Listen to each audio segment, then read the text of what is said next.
Durante mucho tiempo, desde la colonia quizás, el desarrollo de este país estuvo ligado a la tierra, a la parte agraria, a la parte ganadera. Ese fue el paradigma.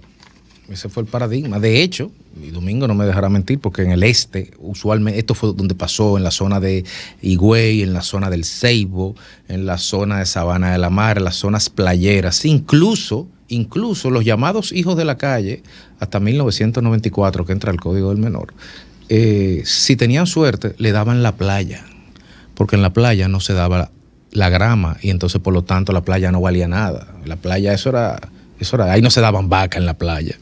Ese fue el modelo de turismo de este país, en el este, donde es mi familia. Y eso permitió que las grandes terrenos de playa fueran grandes extensiones en manos de pocas personas, que luego fueron sucesiones muy grandes. Cuando el modelo cambia, empieza a cambiar a principios de los 80, se empiezan a gestar las mafias estructuradas en torno al robo, porque esa es la palabra, es una palabra muy fuerte, pero esa es la palabra, de tierra de parte de sus legítimos titulares. Eso permitió, ese concepto, ese paradigma, que muchas personas pudieran tener grandes extensiones de terreno sin ir más lejos. Mi tatarabuelo, Joaquín Guerrero, era dueño de prácticamente Bocayuma completo, comenzando en Valladolid y dando la vuelta y llegando al pueblo.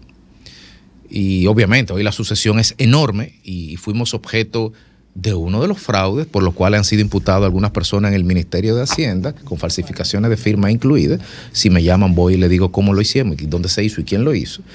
Pero eso es algo muy común. Eso es tan común que eso fue la práctica en Higüey, donde pasó todo esto en la Altagracia, y luego esa mafia fue mudándose, ese modus operandi fue el que fue a Samaná a embromar todo ahí, fue el que luego fue a Miche a embromar con los llamados jorocones y a quitarle la tierra a familias que tenían décadas y centurias quizás asentadas ahí.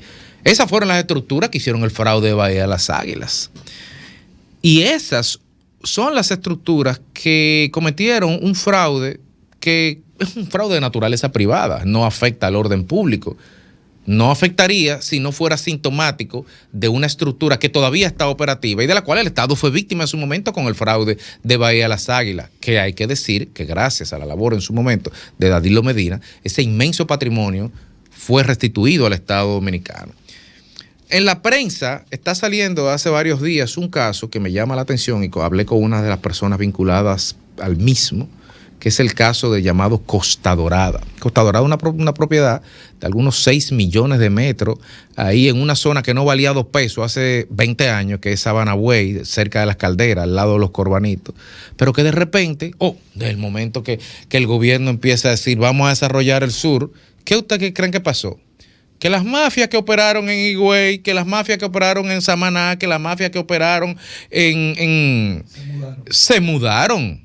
Como se mudarán en su momento, me imagino, a Montecristi, como se mudarán en su momento a Playa Popa, como se mudarán a Caobita, porque donde hay que cortarle la cabeza es a la serpiente, porque si no, la mafia permanece y la mafia genera este tipo de daño. Estamos hablando de un caso que cuando yo lo vi, me sentí muy identificado, porque es prácticamente un caso del cual mi familia fue víctima. Estamos hablando de una propiedad que de la familia Mayor, Costa Dorada, esencialmente, que estos señores con una sociedad titular de 6 millones de metros se enteraron en el 2013 cuando fueron a hacer una renovación de la asamblea que no eran dueños de la propiedad de la compañía, que le habían falsificado con más de 100 documentos las firmas a todo el mundo y prácticamente la misma estructura.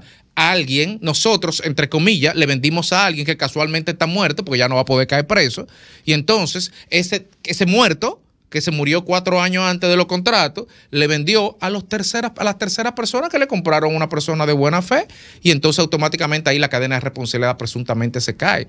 Y no puede ser así. Y yo quiero hacer un llamado muy firme por lo siguiente, y yo voy a tocar este tema con más profundidad porque no puedo hablar más porque no he leído el expediente.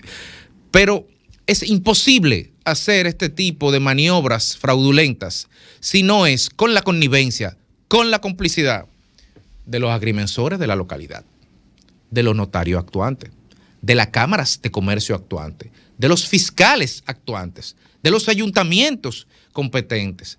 Entonces, aquí, cuando nos enfrentamos a casos similares así, no lo podemos ver simplemente como un problema a que le robaron una tierra a alguien. No, no, no, no, no. Aquí lo que estamos hablando es que hay estructuras que están operando en la actualidad, que están impidiendo que se ejerza el derecho de propiedad y no lo están haciendo mediante la manera clásica de ocupar una tierra. No, no, es simplemente robando en el aire, robando en gabinete. Entonces, pues yo no diría robando, yo diría presuntamente para cubrirme. Pero quiero señalar lo siguiente, el Estado tiene que tener ojo avisor con esto. El Estado no puede permitir que esto siga pasando. No podemos pensar en ser hub logístico de nada. No podemos pensar en 10 millones, 20 millones, 30 millones de turistas, porque para eso hay que traer hoteleros. Y para traer hoteleros hay que tener seguridad jurídica. Porque aquí la discusión de fondo es si hay o no hay seguridad jurídica en la República Dominicana. Aquí la discusión de fondo es si hay o no hay un Estado de Derecho. Aquí la discusión de fondo es si las instituciones funcionan o no funcionan, o si funcionan solamente para uno y no funcionan para los legítimos propietarios. Entonces, esto que está pendiente en audiencia, una audiencia que teóricamente se tiene que conocer el 26 de este mes, y todos los jueces de la Corte de Apelación están recusados, por lo tanto no se va a poder conocer. Uno se pregunta hacia dónde puede caminar la inversión y por ende hacia dónde puede caminar lo que es la generación de puestos de trabajos si la seguridad jurídica de las inversiones que están llamadas a hacerse en este país no existen.